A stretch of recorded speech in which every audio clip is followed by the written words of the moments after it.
Muchísimas gracias a toda la gente que nos está siguiendo por el Facebook y nos mandan por ahí muchísimos mensajes. Y bueno, recuerden 23 años de experiencia en psicología en México y life coach en Estados Unidos. ¿Cómo estás? Muy bien, Teque, y recordándole a todas las personas que nos ven y nos escuchan que este programa puede ser visto en mi sitio que es sandravelarde.com, también en la página de Facebook que es Sandra Velarde 10 y de Facebook. Y nos pueden mandar correos. Mi correo es sandravelarde10@hotmail. Entonces pueden hacernos llegar. Tenemos más de 20 temas esperando a ser vistos, a ser tratados, trabajados por nosotros. Y bueno, nosotros felices, y tiempo nos hace falta para poder hacer todos los temas que queremos, ¿verdad, Pequi? Una larga lista, pero bueno, nos quedamos en que vamos a seguir hablando del tema. Así es. A mí me gustaría que pudiéramos, el caso de María, y poder revisar un poquito su caso y poder sacar información para que las personas que nos estén viendo puedan entender un poquito más. Es muy fuerte. Dices que te quedas como con una sensación. El estómago me dolía, pero bueno. Sí. Así como estresado de escuchar, pero... ¿Sabes qué? Es la injusticia, es lo que causa la injusticia. Es esa sensación como de desagrado, de rabia, de dolor que da que alguien, que puede ser muchas gentes, y que puede ser gente que tú amas, que pudiera sufrir esto. Es más vale ante los abusos en general, cualquier tipo de abuso, pero específicamente ante el abuso sexual. Una de las cosas más importantes es la prevención, poder prevenir, qué hacer, cómo detectar a una persona que tiene algunos rasgos, cuáles son los rasgos que muestra, etcétera, ¿no? Bueno, estaba platicándote ahorita de que a veces somos injustos con las víctimas. Sí. Porque pensamos, como en el caso de María, que pudo haber hecho muchas cosas para defenderse, para decir, para en ese momento parar. Sí, claro, hubieras dicho, hubieras hecho, pero claro. no estamos ahí en ese momento y yo creo que ha de ser una situación. ¿Qué nos pasa, Sandra? Explícanos qué es realmente lo que le pasa al ser humano en ese momento. Mira, fíjate que el abuso, de cualquiera de los tipos de abuso, podemos encontrar que dentro del mundo de la salud mental existen diversos tipos de abuso, pero uno de los más importantes pues es el abuso psicológico, el abuso familiar o el abuso sexual. Había algunos tipos de abuso que se consideraban de tipo económico, de tipo alimentario, cuando no se alimentaba bien a los hijos. O sea, hay muchos tipos de abuso, pero básicamente yo lo podría como dividir en tres, que es el abuso psicológico, el abuso familiar y el abuso sexual. Esos son como para mí los más importantes. Y fíjate que una persona que sufre un abuso sexual, es como la sexualidad está tan teñida de tantas creencias, de tanta desinformación. O sea, la gente tenemos bien poca información de qué pasa con la sexualidad. Entonces, mucha gente que sufre abuso sexual lo que tiende a hacer es a callarse. Mucho más que otro tipo de abusos. Porque está relacionado con algo vergonzoso. Más que los otros tipos de abusos. Hay vergüenza incluida, hay una sensación de seré señalada, lo que estás diciendo justamente ahorita. O sea, es como si la víctima de abuso sexual tuviera algo que ver, hubiera propiciado, hubiera provocado tal abuso hacia su persona. Entonces la sensación es como de mejor no lo digo, no vaya a ser que yo sea acusada. Muchas ocasiones, no es el caso de María, pero en muchas ocasiones las personas cuando lo comentan o lo dicen, ya sea familiares, inclusive en México, por ejemplo, suele suceder que no son creídas del todo. O sea, no siempre les creen.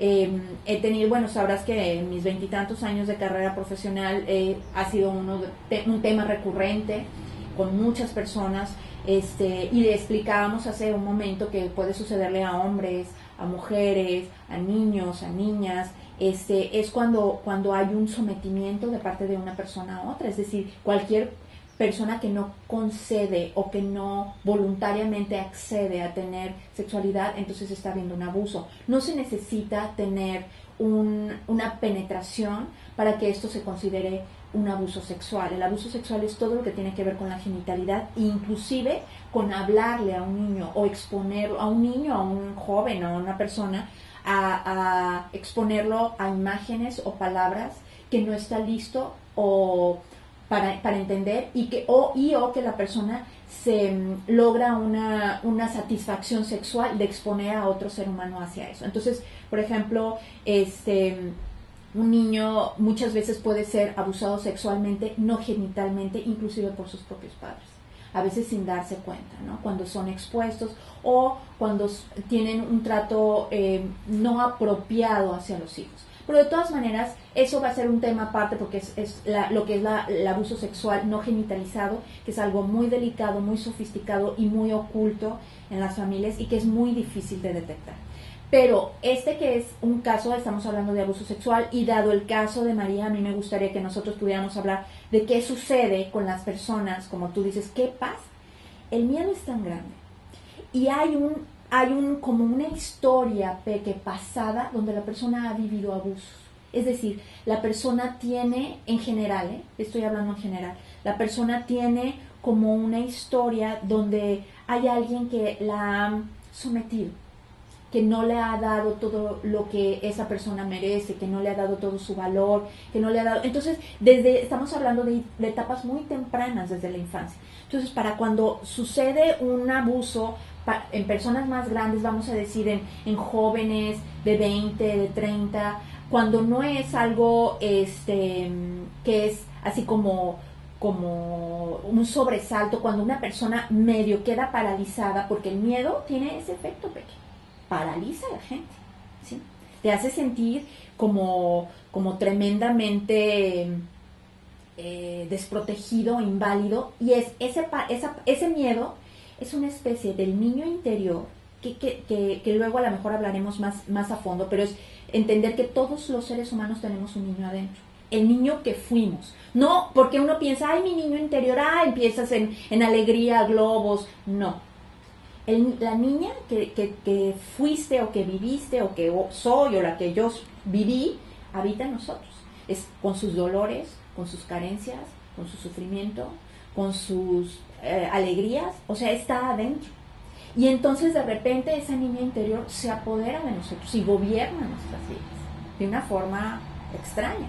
Entonces en el momento que una persona hace este abuso, sale la niña interior como paralizada y se apodera de la adulta, sin poder hacer nada. Y por eso mucha gente explica, si tú te fijaste, Peque, María explicó así, o sea, no entendí qué pasaba, hay muchos sentimientos, no sé qué pasa, las sensaciones de confusión, de impotencia, de parálisis. O sea, es que como te digo, mientras estaba sucediendo lo que estaba pasando, su mente, o sea, ella estaba pasando eso, pero en su mente estaban pasando mil cosas, estaba preocupando por su hermano, por su hija, por claro, toda una serie de cosas. Ya estaba pensando en que lo que iba a pasar, lo que venía después de eso. Y es como si estuviera, claro. Pero claro. Mientras estaba pasando esto, mientras estaba sucediendo yo siento que mientras estaba sucediendo, ella simplemente estaba paralizada, y sorprendida, como le sucede a tanta gente. O sea, la sorpresa te invade y es no dar crédito a ¿qué está pasando? ¿Cómo es posible que esto esté pasando? Y sucede tantas veces, les digo, puede suceder muchas veces en gente buena. Entonces la persona te dice, se te acerca a ti con buenas intenciones, como fue en el caso de María, como es en el caso de muchas personas que sufren abuso sexual. Porque está el otro abuso sexual que es como un asalto, ¿no? Donde a lo mejor estás en una calle, llega un hombre, que son los menos.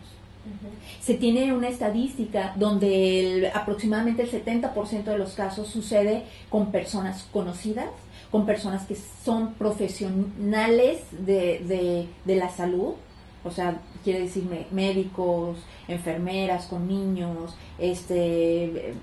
maestros, que son profesionales, vamos a decir, y que están cercanos y que tú puedes decir, claro que no va a pasar. ¿Tú cómo puedes asegurar si esa persona no tiene ese problema y que puede ser que claro que lo haga? Porque le vuelvo a insistir, este es un asunto mental que suele ser mucho, cuando una persona lo vivió en la infancia, es muy probable que pueda hacer una repetición en otra persona. Entonces es importante que la persona se dé cuenta que debe de trabajar esto en terapia, que es una herida, como le comentaba María, es una herida bien importante que hay que aprender a sanarla, porque si no puede salir más adelante en cuestiones como alteradas de la sexualidad o extrañas en la sexualidad, ¿sí? Entonces, es un tema bien serio, ¿verdad, mi Peque? Estás muy, muy seria. Ahora sí, es que estoy impactada, sí, de verdad. Sí. Es que, como ella dice, cuando uno tiene hijos se pone a pensar, o yo me pongo, mientras ella estaba hablando, yo decía, híjoles, tal vez... Piensas en tus hijas, piensas en ti misma. En sí, porque uno está expuesta a cualquier situación en la vida, como tú dices, y uno de latino siempre cree en esas personas que son. Yo no estoy diciendo que todas van a ser malas o que no, pero tenemos ese ya grado de confianza. Fue la comadre, fue perenganito, fue chutanito, pues vamos, o sea, nunca vemos nada malo. Como tú dices, somos esas buenas personas siempre. Sí, sí. Bueno, y estoy hablando de que el abusador se pone este traje de oveja, ¿no? O sea, que parece que es buena gente. Entonces, por eso te digo que suele suceder muchas veces también en ambientes religiosos. Y cuando digo ambientes religiosos no estoy hablando únicamente de sacerdotes, porque que es como lo que últimamente está como de moda, ¿no? Uh-huh. O sea, en ambientes de todas las religiones suele haber estos acercamientos que se llaman acercamientos paralelos, donde la cercanía es como muy indirecta, muy sin que te des cuenta, incluso en algunos casos casi nunca se utiliza la violencia en este tipo de abuso sexual, sino incluso en María no se utilizó la violencia, si te fijas. Es un asunto como, hay una especie como de lavado de cerebro, donde te dicen lo que es bueno para ti, lo que va a ser valioso, etcétera, y entonces, mira, por ejemplo, aquí había este discurso de parte del Señor donde le decía, te voy a arreglar. Entonces, ¿sabes qué? Para una persona que tal vez esté enferma o tenga ganas de realmente arreglar el problema, pues vas a confiar, claro, vas a confiar, y entonces dices, a lo mejor va a ser feo un tantito, pero luego ya, o sea, ok, y va cediendo, y de repente te das cuenta que ya está sucediendo algo que ya llegó a un límite, que como llegó María, que llega a un punto donde ya dice, no, hasta aquí llego. Entonces, a mí me parece bien importante que las personas puedan entender que que la autoestima juega un papel importantísimo aquí. Que nosotros, para prevenir a nuestros hijos, no es solamente informarlos y no es solamente decirles que van a contar con nosotros, que por supuesto es importante. Es decir, y darles esta pequeña lección de educación sexual, ¿no? O sea, los genitales, boca, pechos, justamente genitales, y son tuyos. Y que llega una determinada edad, después de los 3-4 años de edad, donde los niños deben de aprender a asearse ellos solos, a bañarse ellos solos, para que vayan generando esa intimidad con su propio cuerpo y ese respeto hacia ellos mismos. Es solamente te tocas tú. Y inclusive tú te debes de tocar con respeto, ¿no? Entonces, pero en cuestión de que nadie puede tocar, eso es bien importante, ¿no? Estoy hablando de lecciones muy básicas que se le puede decir a un niño, ¿no? Que te voy a decir que seguramente María eso lo sabía, pero fue el miedo, sí, el que la hizo, y el miedo yo creo que hay un factor sorpresa en el caso de María. Hay un factor sorpresa que fue así como se fue yendo de una cosa a otra y de una otra cosa a otra, pero yo puedo detectar que ella ya intuía algo que no alcanzó a detener. Cuando le pide, sálganse. Y si te fijas ahí le pregunto, ahí empezaste a sospechar. Sí, ahí llega un punto donde ella empieza a sospechar, sin embargo no le hace caso a su intuición. No le hace caso a eso y ya tiene miedo. y ya no quiere, pero no se puede detener, ya le da miedo contrariar al abusador, porque el abusador sí, tiene un simbolismo para las personas que lo permiten y lo permiten y lo permiten, tiene un simbolismo como de una autoridad. ¿Crees, Sandra, que este personaje, este tipo, este abusador, sabe con qué personas puede hacer esto? Ah, claro, por supuesto. Sí, se vuelven especialistas en detectar. De hecho, por ejemplo, hay estudios también muy interesantes en salud mental que indican cuáles son las clásicas víctimas de un abusador. Y son por lo general personas que aparentan o pueden lanzar la imagen de ser unas personas tímidas. Porque este tipo de personas saben muy bien que eventualmente no van a hablar y que no van a decir nada. Que esa es como la intención. Y en algunas veces, como en el caso de María, pues se equivocó. Ella tal vez, por ejemplo, ella llama por teléfono inmediatamente intentando localizarme, ¿no? Como inmediatamente ganas de comentarlo a alguien, como de expresarlo y poder clarificar todo lo que estaba pasando, sí, claro. Pero aún así, ella en proceso de terapia de esa situación, después de eso, que fue a lo mejor tal vez semanas después de que yo no estaba en el país, pero que ya la veo y nos empezamos a trabajar, ella de todas maneras no quería denunciar. Y era el miedo, es aterrador, es una sensación, por supuesto que el miedo es aterrador, pero el miedo es una sensación enorme, una sensación que la limita, que no le permite decir no. Y no nada más, fíjate, alguien podría decir, es que a lo mejor ella tenía miedo por la cuestión de su estatus migratorio, que ese es un agravante, por supuesto, pero le sucede a todas las víctimas. Y ella, bueno, tenía ese agravante, pero lo tienen todas las víctimas. Les cuesta trabajo denunciar. Aunque hay sus salvables excepciones, ¿no? Pero la mayoría de la gente le cuesta mucho trabajo. Por la cuestión de la vergüenza y por la cuestión de sentir de algo hice yo para merecerlo y es porque no lo detuve. Como la pregunta que tú hiciste. O sea, como, ¿por qué no hiciste algo? Bueno, no pude, no supe, no tuve la energía ni la fuerza, ¿no? Para poder hacerlo. Entonces, una de las formas más importantes para prevención del abuso sexual es ayudar a nuestros hijos en su autoestima. Ya habíamos dicho que son 3 puntos de la autoestima, que es ayudarlos a conocerlos, a saber lo valioso que son ellos como personas, como seres humanos, ayudarlos a tener logros. No resolvamos todo por ellos. Los niños deben de aprender a tener logros por ellos mismos. Estos papás sobreprotectores hacen hijos codependientes de sus padres con baja autoestima porque sienten que no han logrado casi nada. Y el tercero de los puntos de la autoestima, nada más para terminar rapidito esto, es como poder siempre tener la posibilidad de perdonarse los errores. Cuando un niño se equivoca, hijo, no pasa nada, lo que sigue, o sea, es como lo que sigue.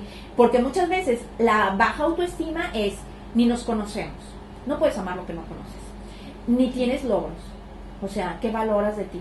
Ni siquiera has hecho nada, ¿no? O sea, como no te sientes importante ni valioso porque no tienes logros. Y la tercera, sientes que has cometido muchísimos y demás errores. Y somos implacables con nosotros mismos cuando nos equivocamos. ¿A poco no, Peque? No me digas. Quiero tomarnos un tiempo, porque, híjoles, dices tú, estoy traumada. Sí. Para darles a ustedes la manera de cómo llegar, sí, la manera de mandar, porque estoy segura que después de nuestro caso de María, va a haber mucha gente, tal vez, sí, que tal vez no sea de violación, ¿sabes? Sea de otras cosas, de que quiera venir a platicar contigo, tal vez quiera, claro. No tenga el acceso de ¿cómo te diré? Para una consulta o algo, pero que sea este momento también para que él venga y se exponga y tal vez después de aquí pueda tener esa consulta contigo. ¿Cómo hacemos? ¿Cómo hablamos? ¿Cómo nos comunicamos? Bueno, se pueden comunicar a mi teléfono, es el 615-812-4263, pues por supuesto que tendría que ser una persona que esté aquí y bajo total confidencialidad de identidad. Y lo importante son las ganas de ayudar a la comunidad, de poder dar información, de entender que este es un asunto muy severo, que informar a nuestros hijos de que esto puede suceder, que siempre incondicionalmente les vamos a creer, incondicionalmente los vamos a apoyar. Eso es bien importante. Y es generar una autoestima para que eventualmente, aun cuando sea difícil, eventualmente tengan la fuerza de decir no estoy de acuerdo, no, esto no está bien, ni siquiera permitir el inicio. Y una recomendación, Peque, para las personas que pudieran estar viviéndolo actualmente y que nos están escuchando, ya sea en su matrimonio, ya sea con una persona, si algún joven o alguna persona está ahí sufriéndolo, viviéndolo o lo ha vivido, si lo ha vivido en el pasado, busque ayuda terapéutica, busque la forma de sanar esa herida para que tenga un mejor curso el resto de su vida. Y quien lo esté viviendo ahorita busque, como decía María, ¿no?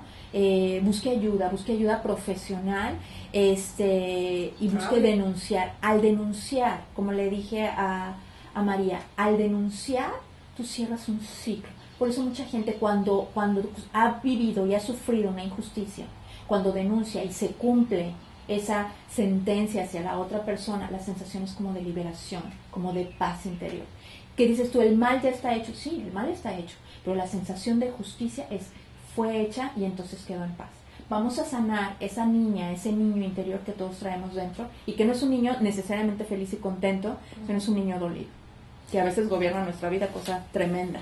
Y bueno, híjoles, y los adultos, o sea, y que nos pase a los adultos. Para que vean que esto puede pasar. Yo no me imagino, no sé ni cómo me sentiría. A veces, por ejemplo, un día que choqué, todo el día estuve, pero ¿cómo no me fijé? Pero sí estaba atrás de mí, pero, no, todo el día me fui preocupada todo el día me sentía mal de mí misma por decir, qué tonta, ¿por qué no me fijé en esto? No me imagino a ella. ¿Cómo se debe sentir? ¿Cómo aliviamos eso de decir, pude, ya estoy grande, yo todo lo puedo, ¿no? A veces, sí. y me pasó a mí. ¿Cómo se hará? ¿Cómo Fíjate, qué buena metáfora usaste, o comparativo, porque es como un mínimo comparativo y que hace sentir yo hubiera hecho, pero los momentos precisos van marcando, ahora sí que nos dicen de qué estamos hechos, ¿no? Y de cuál es la parte que nos hace evolucionar.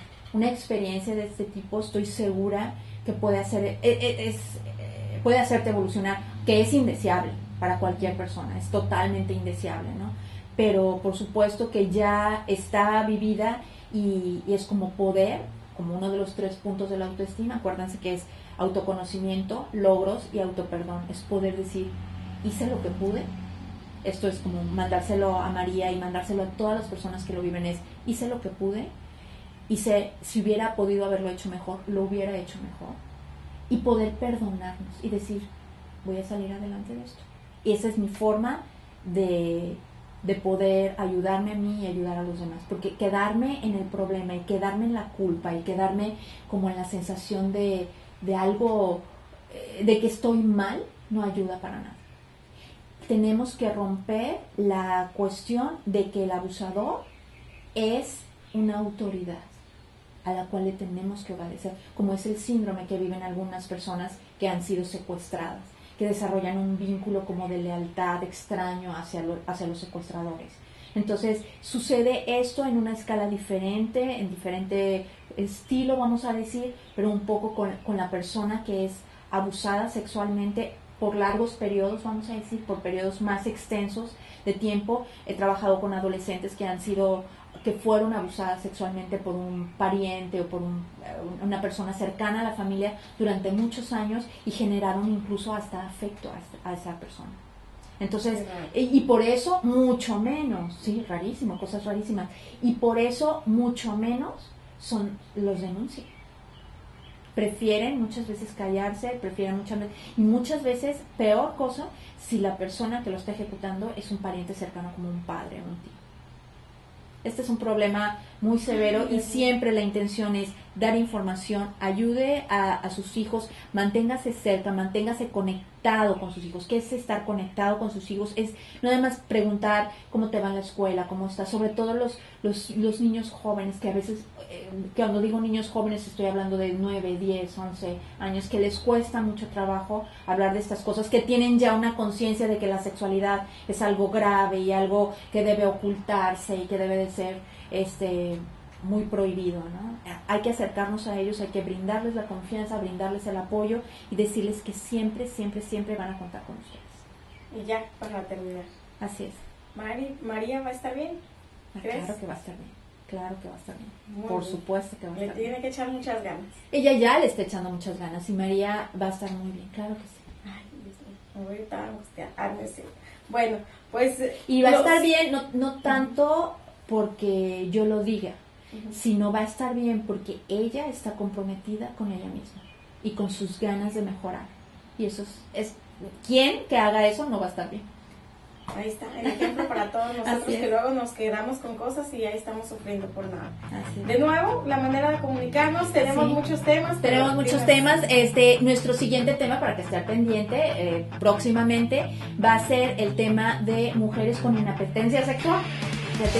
Que son inapetentes, que tienen su matrimonio, su pareja, pero que no tienen este deseo sexual en pareja. Entonces vamos a revisar eso. Pero a ver, ¿Ya quieres empezar? No, pero inapetencia de que necesita más o inapetencia que no quiere. Inapetencia es de que no quiere, que no le apetece.